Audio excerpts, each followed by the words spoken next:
Pusit, dilis, itlog,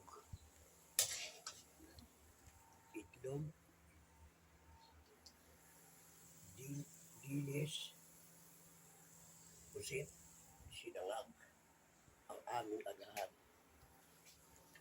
Agak nakatulog kagabi. Maaga na ako matutulog. Doon ako natutulog ngayon sa taas. Istorbo tong asawa ko pag nanonood ng TV. Mamamatay ako dito. Hanggang alas 2 nanonood ng TV to. Hanggang kapamilya eh. Ipre na, pinanonood pa eh.